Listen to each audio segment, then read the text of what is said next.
মক্কায় কাফিররা কোন সময় পর্যন্ত মুসআব বিন উমাইর রাদিয়াল্লাহু তাআলা আনহুকে বন্দী করে রেখেছিল?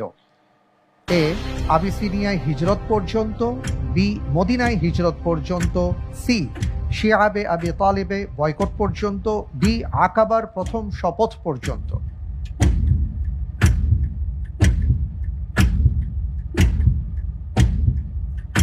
আমি 50-50 চান্স আছে। আচ্ছা, 50-50 চান্স দেয়া হোক।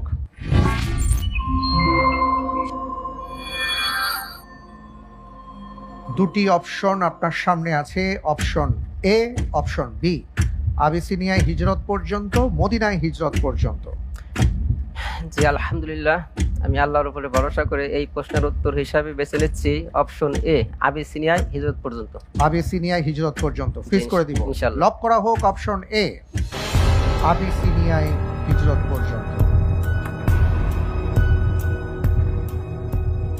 আপনি কি এই ব্যাপারটিতে নিশ্চিত?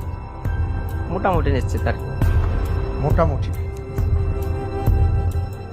মুসআব বিন উমাইর রাদিয়াল্লাহু তাআলা আনহু এমন একজন ব্যক্তি ছিলেন যিনি ইসলাম গ্রহণের পূর্বে অত্যন্ত জাঁকজমকপূর্ণ জীবনযাপন করতেন।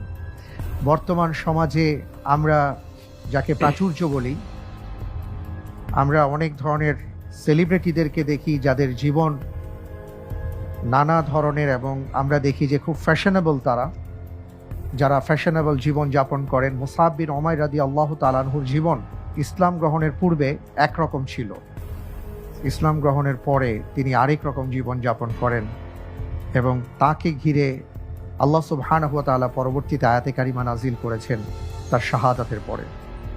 যাই হোক, আপনি বলেছেন অপশন এ, আবিসিনিয়ায় হিজরত পর্যন্ত। আপনি যে উত্তরটি দিয়েছেন আপনার উত্তরটি সঠিক উত্তর। আলহামদুলিল্লাহ। জি আলহামদুলিল্লাহ, বারাকাল্লাহু ফিক।